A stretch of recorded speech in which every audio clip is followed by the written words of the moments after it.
Are we good? Okay. Information and journalist targets. My name is Gypsy Guillen Kaiser, and I'm the Director of Advocacy and Communications at the Committee to Protect Journalists.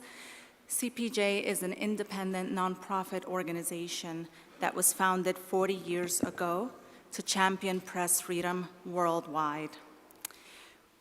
We have, over the 40 years, measured the state of press freedom in countries around the world with rigorous research based on journalistic standards. It's an organization started by journalists for journalists, and our daily reporting, analysis, and data includes those attacked physically, legally, or digitally, those who are imprisoned or even killed in relation to their work. I'm very pleased to be joined today by two extraordinary women who are leaders in their field. To my direct left is Patricia Campos Mello. Patricia is a reporter at large and columnist at Folha de Sao Paulo newspaper, which is a major daily in Brazil. For over 25 years, she has been covering international relations, economics, and human rights, and has reported from over 50 countries, including war zones. Her reporting has been honored with numerous awards, including my organization's 2019 International Press Freedom Award, and in 2020, she received the Columbia University Maria Moores Cabot Award, among others. Since 2014, Patricia has been publishing a series of stories about the illegal use of WhatsApp mass messaging to send fake news and other influence operations to manipulate public opinion. In 2020, she published a book titled The Hate Machine, Notes from a Reporter on Fake News and Digital Violence. Further to my left is Meera Selva. Meera is the director of the Journalism Fellowship Program at the Reuters Institute for the Study of Journalism. She's also deputy director at the Reuters Institute. Meera's experience spans Europe, Asia, and Africa, with various outlets of different sorts, actually. Handelsblad Global, the Associated Press, and The Independent. She is co-founder of the Oxford Climate Journalism Network, and as we know, there are many conspiracy theories around climate. And her work at the Reuters Institute includes this topic area, as well as newsroom diversity and media freedom. We also congratulate Meera on her recent appointment as the new CEO of Internews Europe. So that is our panel today. And to start with this topic, I wanted to really go to the heart of the issue here and why we need to discuss it. Essentially, political narratives are no longer limited to electoral campaigns. They're an ongoing barrage of information, disinformation, and trolling as part of that. A lot of this takes place online. Some of it transcends the virtual space. And essentially, by discrediting, dehumanizing, and publicly vilifying journalists, those engaged in these actions don't just control the narratives, right? The point is to intimidate, to silence, to feed animosity and intolerance towards the press, which opens the door to physical attacks and legal harassment. It also affects trust in the media, which is at an all-time low. I'm going to go quickly through a few sobering facts, a bit of data. One is that 70% of the world's population now live in dictatorships, according to Sweden's VDEM Institute. That's on their latest report on global democracy. According to the same report, a record 35 states suffer from significant deteriorations in freedom of expression at the hands of governments. 10 years ago, it was only 5. Polarization has reached unprecedented levels. And in the 2019 Global Disinformation Order Report, we see that 47 countries used trolling as part of their digital arsenal to attack political opponents, activists, and journalists via social media. That's a very sobering statistic. Now, we know that the term trolling is sort of thrown around quite a bit, and we all use it very lightly when somebody's pestering us on social media. But it's really important that it be understood in a different way so as not to minimize or normalize the issue. So let's start here, and I'm going to pose the question to both of you. Who are these trolls? How do they operate? What are we talking about here? Who finances them? And what's been your experience and your knowledge? Well, I think there's kind of trolling on several levels. And on one level, there is the kind of organized, institutional creation of bots and networks that aren't real people, or they aren't real people saying the things that they really feel. They are paid or incentivized in other ways to go and create trouble on social media. And they are paid or incentivized often by government authorities, often by malicious actors, often by one side of a particularly polarized, toxic debate. Then you have people who do have opinions, who are people, who do see that part of their role in public life is to make their views known, and make their views known in a very damaging, critical, toxic way. And then there are people who get caught up in the maelstrom, who end up accidentally falling into a debate and getting caught up in the moment in a way, and possibly posting online in a way that they will later come to regret, but in that time is doing huge damage. So I think there's 3 levels of what we call trolling. I think the first 2 are the kind of the most dangerous and the ones that are really destroying public debate online, and is doing a great deal of harm to the safety of journalists as well. I think it's always a combination of organic movements, like real people who actually believe in disinformation and start to amplify attacks, and bots or state-coordinated attacks. I always think it's useful to give examples. They might be a bit graphic, but I'll give you an example. For instance, some time ago I interviewed the US ambassador in Brazil about 5G and China, right? This is like my daily job. I cover foreign policy besides disinformation. So the ambassador goes there and he tweets the interview and he tags me. He usually gets like 30 comments maximum per tweet. In 30 minutes, he has over 350 comments saying things like, "Oh, ambassador, please use 2 condoms. She's a whore.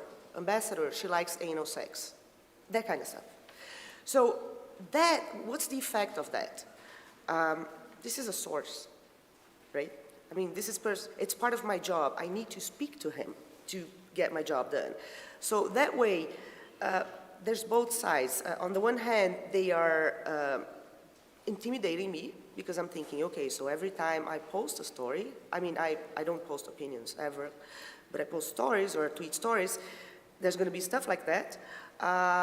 Or my sources are going to be, so who's this reporter that people are calling, So this is bots. I think that's mostly bots, right? And then there's the state-stimulated stuff. Give you another example. A month ago, one of President Bolsonaro's sons posted on Instagram and Twitter a column I had written in 2014 about the rapprochement between Cuba and the US, calling me amplified everywhere. That's on Telegram, WhatsApp, and everywhere. And then I start getting those messages, like horrible messages and threatening messages, because it's like it's a green light. And I'm sure lots of people are like real people, but they just think they're just expressing their opinions by sending messages saying you should die because you're a communist. So what I'm hearing here is that there is a level that's an operation, right? A proper operation that then sort of seeps into the general public piling on and playing a part in this. Can you talk a little bit about the role of other journalists in this context? Other journalists piling on to some degree, or helping to detract some attention from this very toxic dynamic? And also, Patricia, if you can talk a bit about the WhatsApp, the way in which WhatsApp is used, and in which is something that you probed back in 2018, and just so that people understand what kind of operation this is. WhatsApp is obviously pervasive, used just very heavily, particularly in countries outside of the United States and less so in Europe, but I think Latin America and Asia are very heavy on WhatsApp. But anyway, Meera, I know you have a bit to say about the piling on bit. Yeah, I mean, this kind of trolling that we're talking about is designed to silence criticism. This is the kind of aim of it, and to discredit people who are speaking uncomfortable truths or representing certain sections of the population that we would rather not, some people would rather not see in public. So it is designed to silence and suppress. Journalists overall are operating increasingly in kind of polarized societies. It's always been a competitive profession. It's always been a profession where you try to scoop your opponents, you try to get one up on them. I'm a journalist myself, we're used to competing. What concerns me, and a lot of the research I did on kind of press freedom in Central and East Europe, is the feeling that this kind of healthy competition has, in certain environments, tipped into destruction, where it's very tempting to join in the pile-on of journalists from other publications, especially ones who are very different to your own, because it's an easy win to discredit your opponent like this. But ultimately, all of journalism will be destroyed if journalists kind of encourage this kind of pile-on against each other. That's not to say there shouldn't be a kind of healthy critical look at our industry. That's absolutely vital. But I think all journalists do also need to be aware that there needs to be some sense of solidarity amongst each other, so that when some journalists do come into this kind of very vicious trolling, the others Responsibility of not being part of the organized bit seeping into just the being general aware public. if they're being played and manipulated by other forces. Great, carried out is Sure. a very good example. Okay. So over 99% of smartphones in Brazil, many phone companies, they offer 0 rating for WhatsApp. That means that you do not spend your data package using WhatsApp. So people just use WhatsApp, right? Okay. So in 2018, several journalists were investigating the humongous amount of disinformation circulating over WhatsApp, right? And this was electoral. Electoral, all electoral. I mean, there's the classic electoral disinformation, voting machine is rigged, or they get a voting roll from Japan and say it's in Brazil. And then there's the targeted disinformation towards candidates and information, etc. So back then I did a series of stories showing that there was automation involved. They had a scheme that several people were using WhatsApp emulators in like troll forms to send massive amounts of messages into public WhatsApp groups. And that's how they managed to reach so many people so fast with the narratives they were trying, right? Well, and then, they were using people's data because you could basically choose, okay, so what's the type of audience I want to target? I want to target voters in the urban zone that are middle-aged and women, because they were also buying people's data from, illegal sources, right? So, there's several developments to the story, but basically this was it. And part of it was being paid by businessmen, so that violates electoral legislation.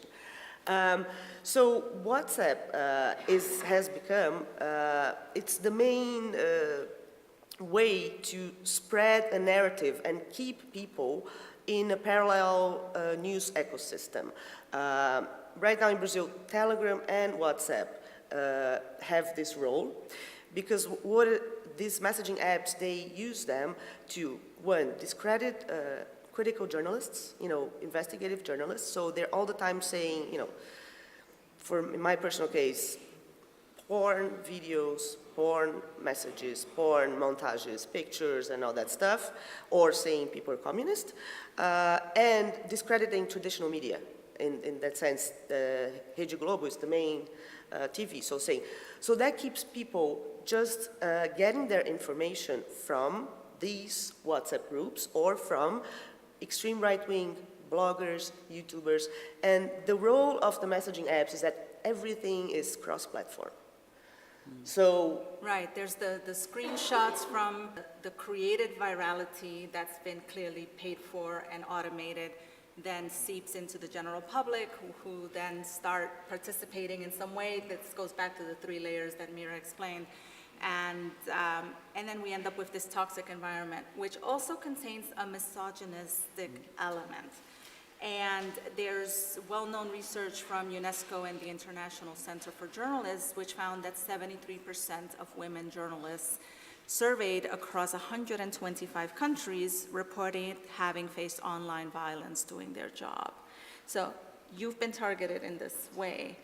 Why is this happening, this instrumentalizing of someone's sex and sexualizing the journalist's role, which is breaking up this narrative and fake virality? It starts off with who has a right to be in the public space, in the public domain.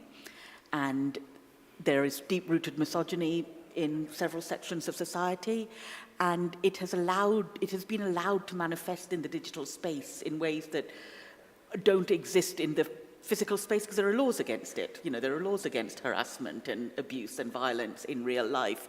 But I think the kind of law has been slow to catch up digitally, and then the companies, the products themselves, have been slow to accept the misogyny that exists on their platform. So they haven't had the tools to restrain this misogyny in the way they have been able to in real life. In not always, but in more cases. So I think this is part of it.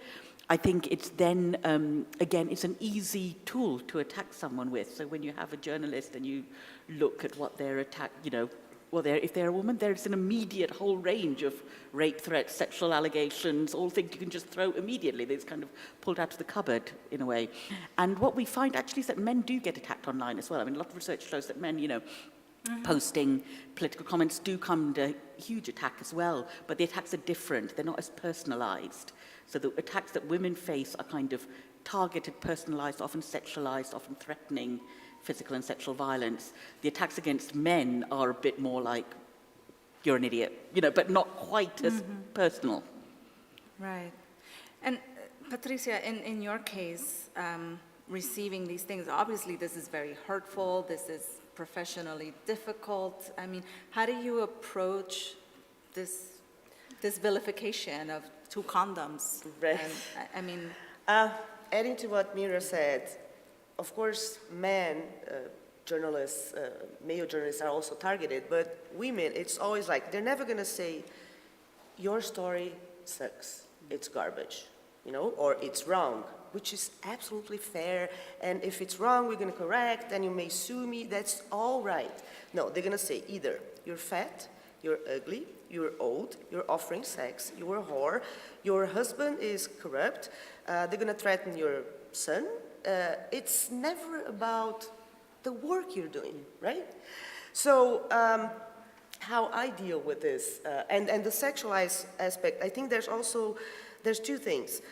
It's very effective in mobilizing the base, the most radicalized base. So in that sense... Let's talk about that, the extremist part of the political spectrum and how useful this is. Yes, as you were saying, and Meera as well, I mean, minorities are the main targets, and in my case and other journalists, this happens to like almost every journalist, women journalists in Brazil, just to make sure it's not just me, right? It's very easy to portray, oh, she's a woman, she's sort of independent, she does her thing, she investigates, she must be having sex with someone. That's like the oldest, insult ever.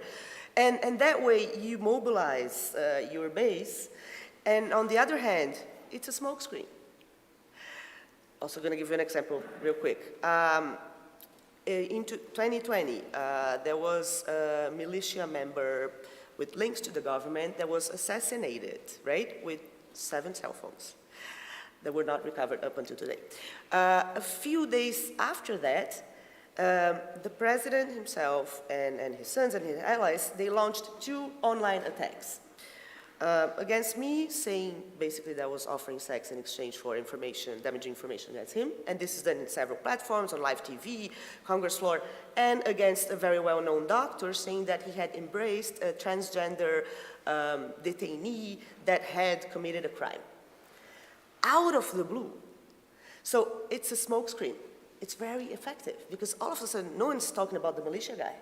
They're talking about the whatever journalist, whatever doctor, right? Yeah. And how do I react? I don't. We have a say in Brazil, I'm not sure if it's going to translate well, is that we don't clap for crazy people to dance. Like, I'm not going to engage. I don't answer at all, ever. I've never done. Right. So essentially, there's a distraction with scandal in order to deflect from the facts, which is the traditional role of traditional media, so to speak. And in terms of the reaction, I mean, I think it's very clear what the damage is to society, right? Once this is the dominant narrative, it's clear you can't have a serious discussion about the political future of a country. But in terms of the reaction, I mean, is there counter-mobilization that you have seen work? I think there's two strategies, which is either Patricia's, which is not engage, maintain a public presence on social media. You have over 200,000 followers, I think, so you're still very 226,000. There you go. So you're still very present, but you're absolutely right. It's a completely sensible strategy to say, I won't engage. The other strategy is to publicly call out the trolls, which I've seen more and more journalists do. It's a high energy strategy. It takes up a lot of time, a lot of emotion, again, drags you into another fight and into other fights. And it's like, how much time do you want to spend? Snowballing. I think on a kind of more institutional level, I think newsrooms need to be aware that their reporters face this threat, and they need to have structures in place and procedures in place to make sure that the journalists feel supported and know what to do. I think the platform companies themselves need to look at this, and there are various things being trialed and various options being discussed. But I think it needs to be recognized as a problem, recognized that it's targeted at certain people, so not everyone has the same experience on social media. So it's no point saying, well, I've never noticed this, so it can't be a problem. We've got to realize that women experience it differently, minorities experience it differently, people outside English-speaking countries. So I think there needs to be a recognition, and then there needs to be support for the journalists who face this, and then there need to be kind of interventions by platforms, and then there need to be some kind of legal actions taken against this as well, because these are two things. Firstly, they're often threats. They're often threats of violence, which are illegal, and the online threats very frequently will result in real-life harm. So it's not enough to just say it's an online problem, because it translates into real-world danger very quickly. Right. Patricia, do you have anything to add on that? No, I think public pressure is the main weapon you have. This is the only way either politicians or internet platforms respond. In our case, Brazilian journalists, women, just like the solidarity among women and the way they were speaking out and saying, this is the stuff that is going on, and, putting pressure on Twitter, on Facebook, and say, you have to do something, right? And only when they feel that this is going to damage their brand, they start doing something. Otherwise, they're going to say, freedom of speech, which is important, right? But not to, threaten people. Right.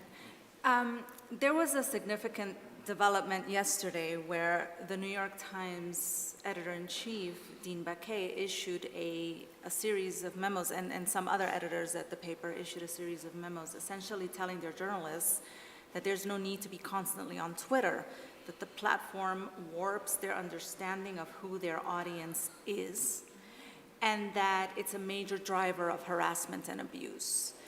This was coupled with an announcement of an expansion of the team protecting journalists from online abuse, and further investments in digital security.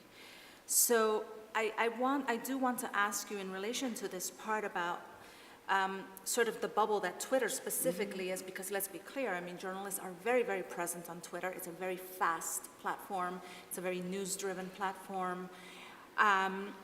Let's talk a little bit about this dynamic of the need or the pressure to promote one's work.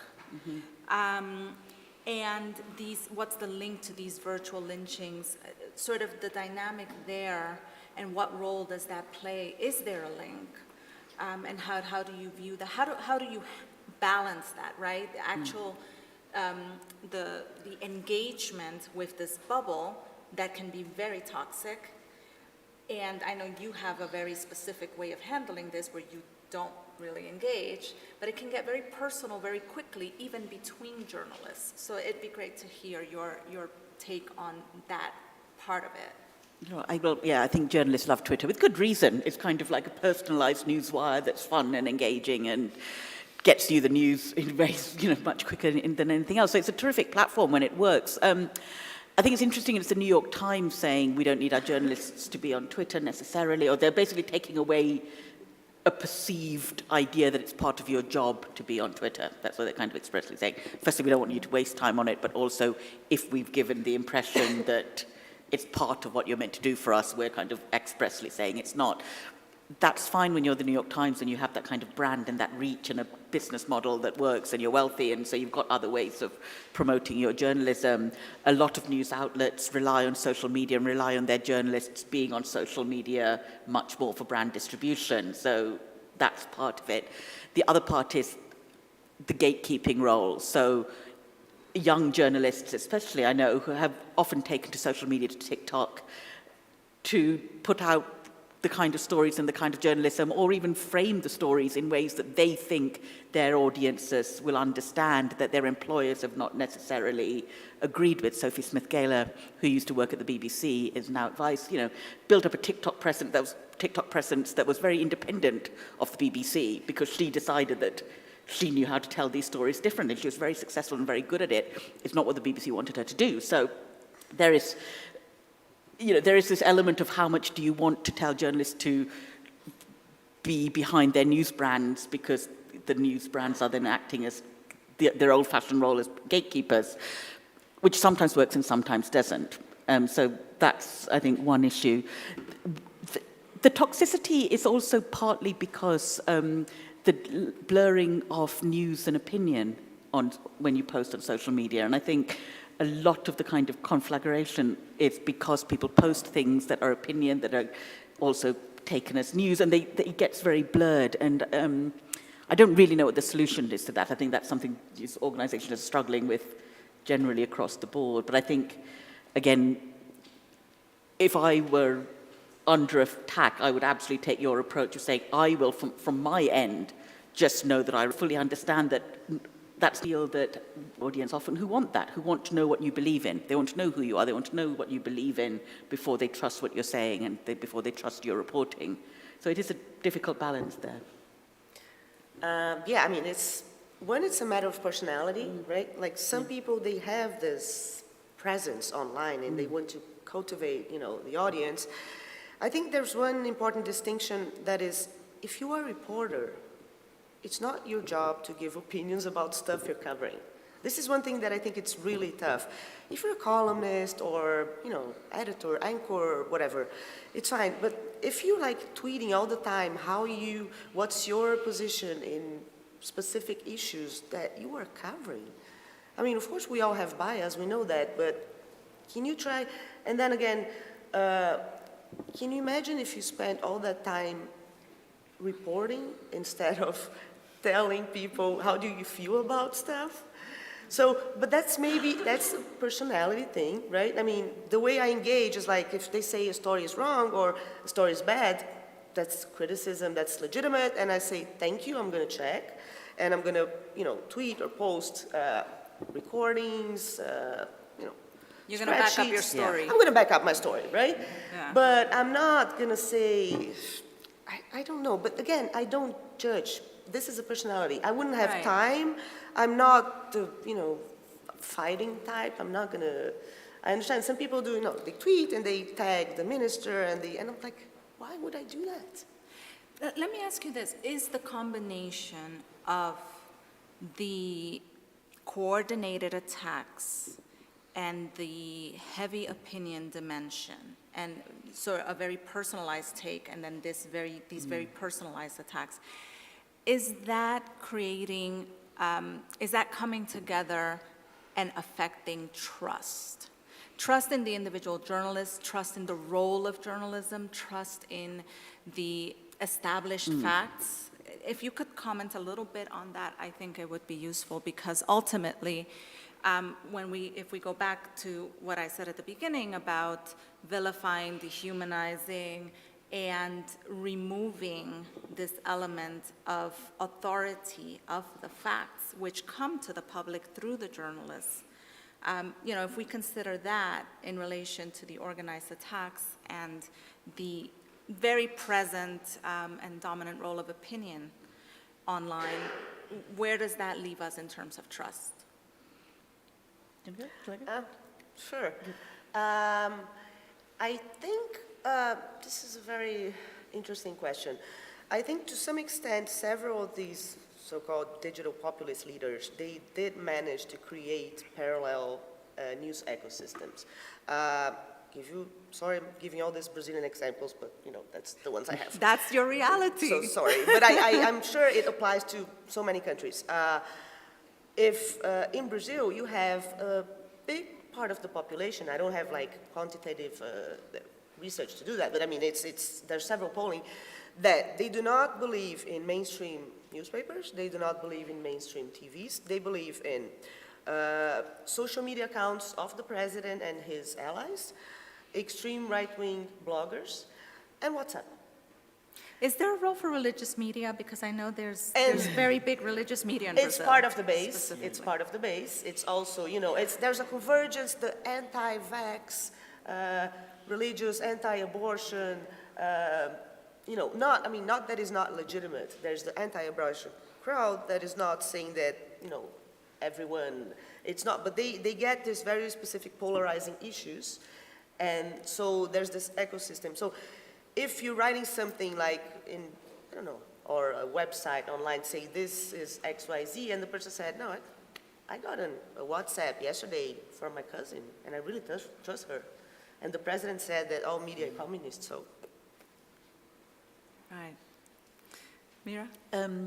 Yeah, it's a lot to unpick. I think it is affecting trust. I just want to go back to the one thing about the beginning when you said about, what journalists post an opinion.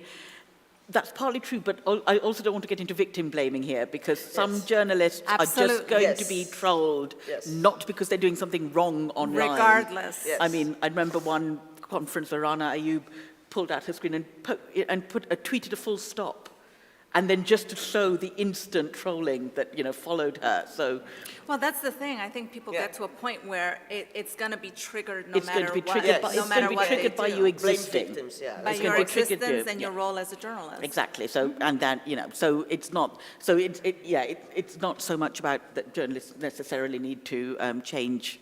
That's not the solution. No. To get you'll be fine if only you were just quiet. It's not going to work. It's about discrediting, it's the oldest trick in the book to discredit independent journalism, to establish your own power base. But it's really hyper. And it's very way. hyper, yeah. It's hyper, it can be done very quickly. Again, it's who are the gatekeepers to information, so governments can now post out their own messaging on social media, they can create their own platforms, and they can message. And also people don't know where the messaging is coming from. So when it appears on your WhatsApp group, you've lost the thread of did it come from the BBC or Bolsonaro's information unit or a blogger. You just lost it. All you can see is the kind of information or an image often, often an image and without any sense of where it's actually coming from. So what we're losing is a sense of who's creating this content. Is it, are the content creators trusted? Because those are what journalists are, ideally trusted content creators. Is it helpful for journalists to be sort of contributing to an understanding and media literacy to some degree, an understanding of sourcing and all of this? and have a level of transparency in their reporting. Is that a technique? Can that backfire? Yeah, well, yeah, we were talking about this. So there is an important movement in journalism about transparency, which is show your workings, explain, put the documents. If you've got a leak, write the story, but also put the original sourcing up. All that is true as long as it also accords with source protection, privacy concerns, and your own personal safety, because there's a certain level of transparency who you're. Let's talk a little bit about some approaches to protection, to solutions, and with this really, really hard problem. And obviously, a lot of NGOs are working to influence these cropping up. I mean, there's a Twitter Safety and Security Council, which has consulted people around the world, journalists, and tried to come up with some ways. There's a button to stop people from replying who are not followers. Then Meta is going to be releasing their first ever human rights report in May, is what's expected. And so I'm just wondering if you could speak a little bit about the platforms and what they're doing, and to what degree, in your experience, has it been helpful or not? I think you should answer this first, because you're right on the front line of it. Right. Everything affects you directly. I think it's a bit better.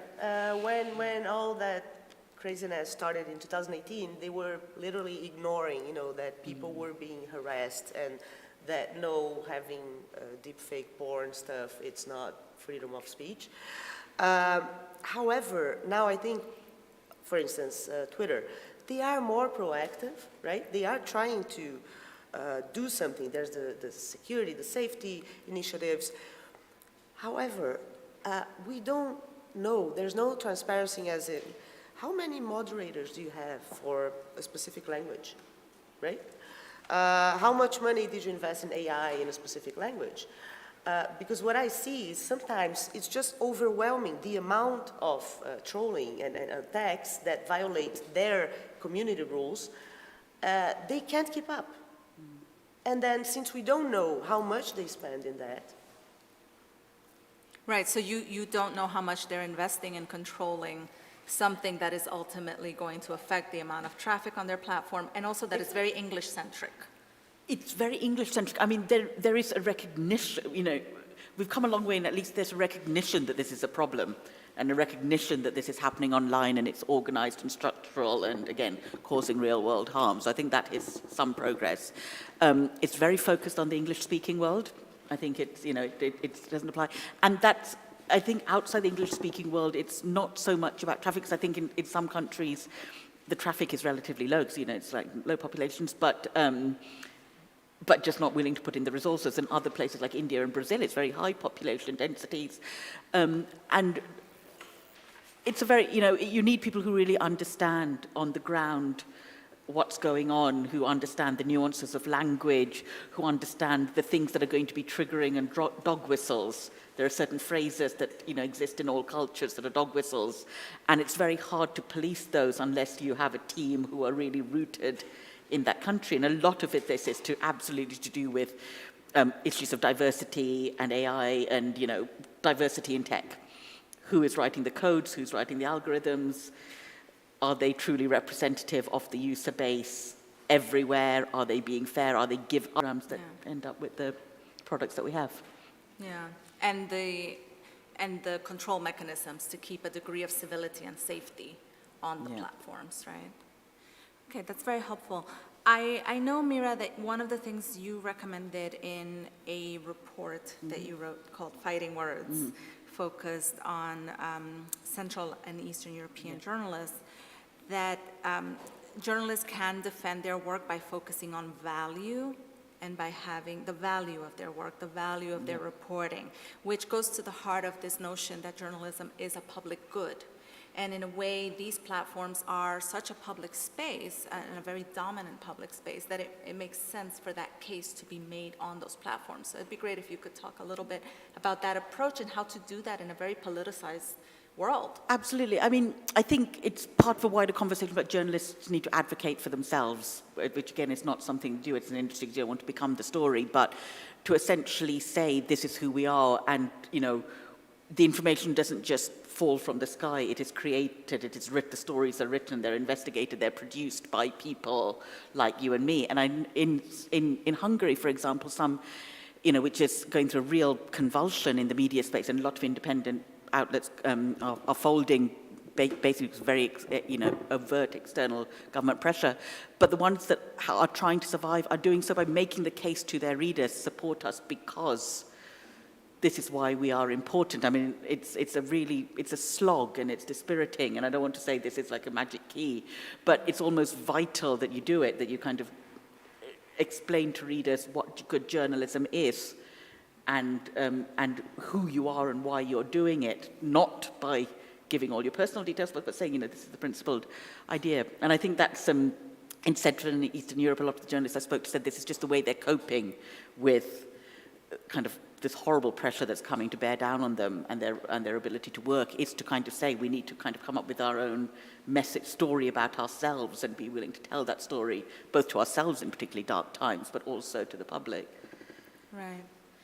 It seems that the trend towards nonprofit newsrooms has led to more newsrooms, this is not an inherent thing. Like, journalists don't want to talk about themselves and the impact of their work necessarily. They want to do the story, publish the story, and go to the next story and do the research, right? But it seems there is more of a trend of talking about the impact of the reporting, at least in the nonprofit journalism space, because impact gets them funding. Yeah, I mean, it's possibly another panel, but there's also that question then of, does impact become activism? You know, if you're trying to measure impact, do you then start being and does that activists? Feed the trolls again? Exactly. Yeah, so it's an ongoing conversation. Patricia, I know that you took legal action. You sued President Bolsonaro and his son, I believe. And how did you come to that decision? How did you weigh the risks involved in taking such a stance for yourself and taking legal action? Well, first, I have the privilege of having, you know, a job and legal assistance. So I know that's not an option for everyone, even though everyone is going through this.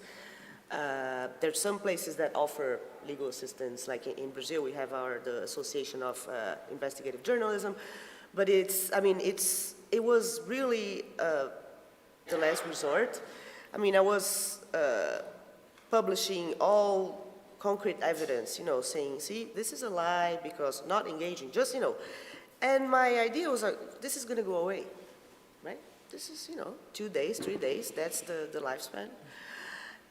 Except it didn't go away, because every week the president or his son or one of his allies or a councilman in the Amazon or someone would be saying this again. And then we started discussing. I mean, I had never sued anyone. It's just, I don't think that's our job. So it got to a point that, okay, so if we don't sue, it's just going to normalize the whole thing. What's the next thing he's going to do? I mean, if he thinks he can go on live TV and say, you know, this horrible stuff, and then his son can go on the floor, the Congress floor, and say this, and that gets repeated over and over again on podcasts, on, you know. So that's why I decided to sue, and we won, but they're appealing.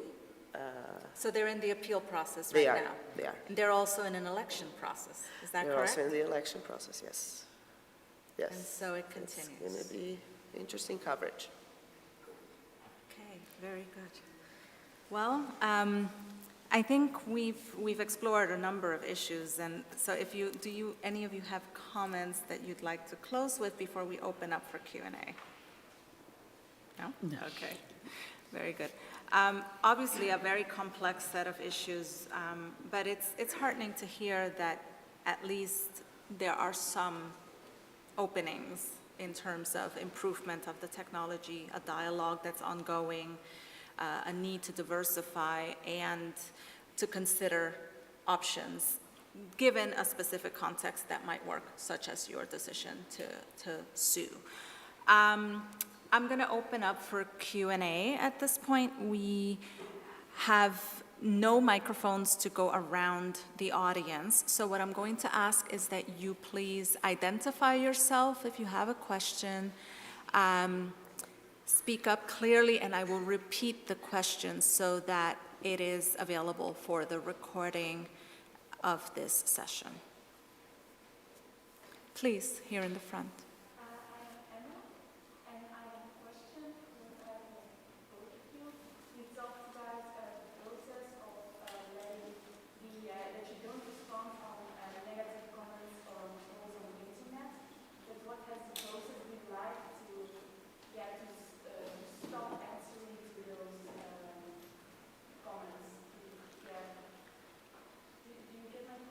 Can you repeat a bit louder? Sorry. Yes.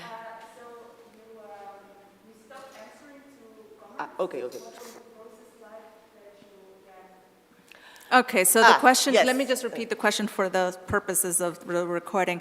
Emma is asking about the process of coming to the decision to not respond. What are the considerations around that and the plus and minuses? Yeah. Well, I report. I use the official channels to report abusive behavior. If it's something that, let's say, they have the number of my bank account, things that already happened, or they're mentioning my family, or they have my address, I report to the police. But if you're in the middle of, the most horrible, like the first minutes of this kind of lynching, that's a horrible word to use, but anyway, sometimes it's good to stop looking at it.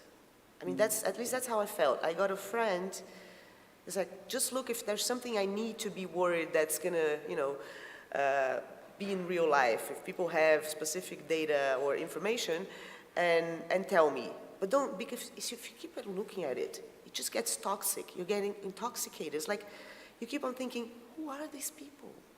Like someone who sits or his computer and says that stuff, right?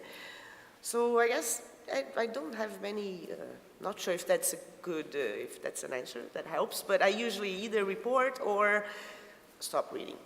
Well, these people are the people who are automated and paid and mobilized. But and some are normal people. And then the second ones that are normal Yeah. people who decide to join the fray, right? Yeah.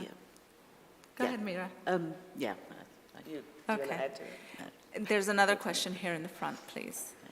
Hi, I'm Ricardo, and I would like to ask you something about one important topic that you mentioned, which is fact-checking. And the Associated Press said that in a few years it's going to be very hard to understand if a photo is real or not, since the technologies are going to improve in that manner. What are your suggestions for younger generation that approach to social media and understanding what sources are accountable or? That's a very good question. Do you want to repeat the question? Yeah. So the question is, I think the AP had said that in a few years it'll be completely impossible to tell whether a photograph is real or doctored, and what are the suggestions for the younger generation to verify what they see on social media. I think this is part of a wider media literacy campaign where we need to talk about sourcing. I would say it's possibly not only a problem that the younger generation need to face. I think a lot of older people struggle to distinguish between real and doctored images online, and and not understand the how to source check.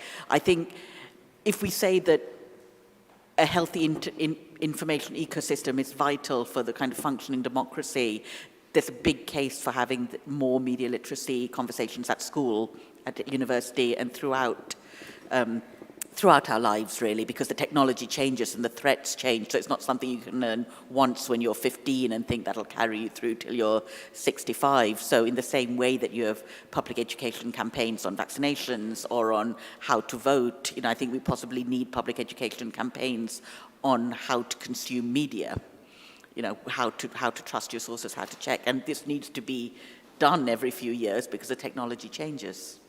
Yeah.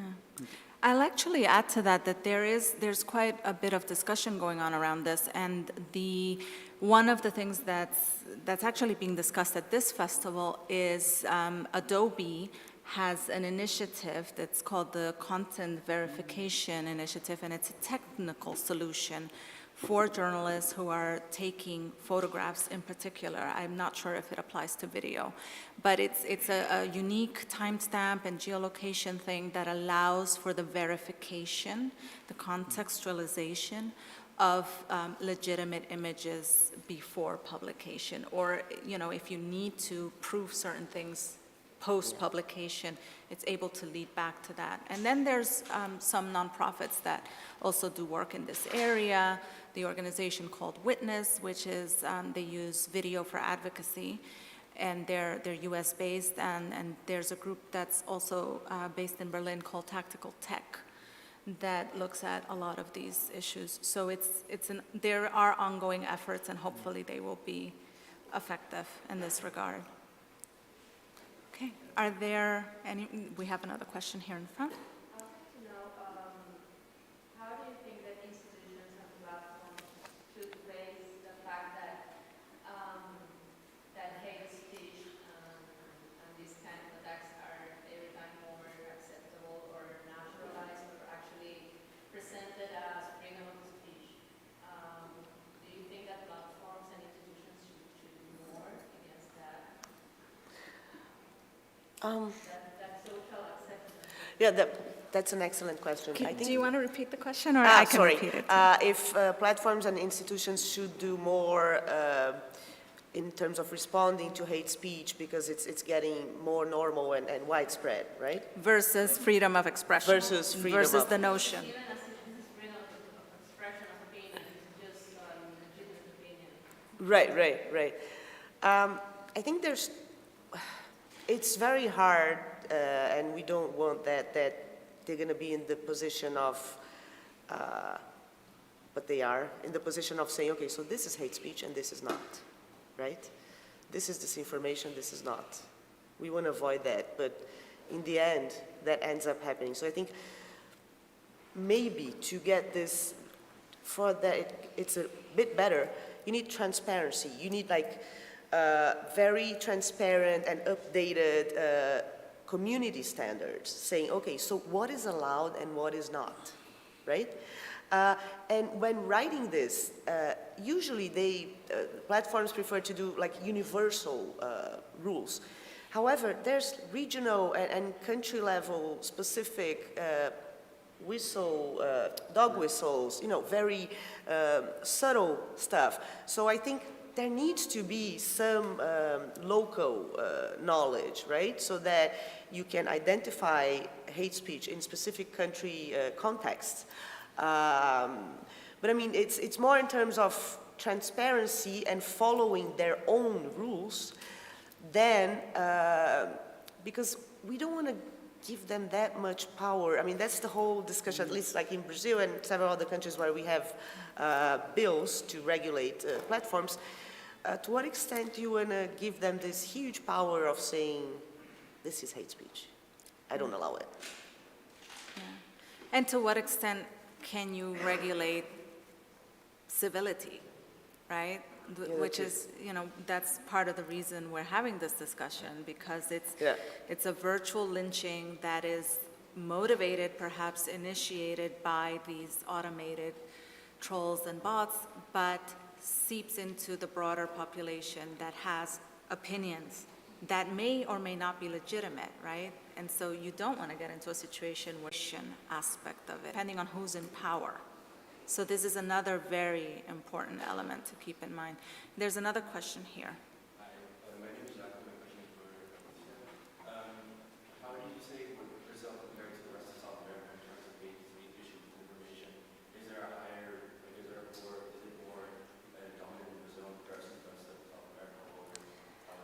The level of disinformation? I'm sorry, I'm going to ask the question. So how does Brazil compare to other countries in Latin America in terms of, Is it worse in other countries in Latin South America? if it's worse in other countries in terms of the volume of disinformation or, well, I think there's several countries that are, mainly there's a type of leader, populist leader, that really benefits from this. When we are talking about, you know, the role of state in disinformation, right? So I would say Nicaragua, El Salvador, you know, Brazil, you have them using social media as a way to mold narratives, sometimes in a very efficient way. And on top of that, COVID deniers. So Brazil, maybe it's really a case study because it's a COVID denier president. So on top of all the, you know, you guys are communist thing, you had the anti-vax, COVID. So maybe, I think I would say these three countries are particularly bad in that. But also you have a bigger population. Yeah, that too. I mean, I'm Brazil is a very talking big country, proportionally, so yeah. the volume Yeah, yeah, is there de facto. Okay, well, we are pretty much at time. I mean, we have 2 minutes, so I did want to mention that what you just explained about certain populist leaders taking on this role of setting the tone and setting the narrative is the case currently in El Salvador, where you have an incredibly media savvy president who's young, who's embracing cryptocurrency, who is also had to facing a very serious gang problem in the country, and has effectively, in the last 48 hours, criminalized reporting on gangs, which is probably the biggest problem that the country faces in terms of violence. There was a state of emergency declared due to some killings by the gangs. One key investigative news organization called El Faro is engaged in reporting on these gangs, and they have come to a point where now they potentially will face criminal charges for reporting on this issue.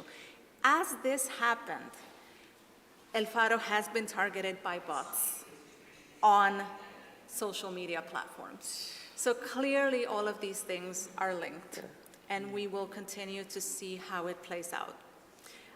We must, I have to make a public call because it's my duty as someone who works on press freedom and defending journalists.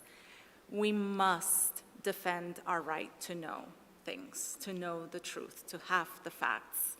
And it requires each and every one of us to make that demand in the spaces that we are in.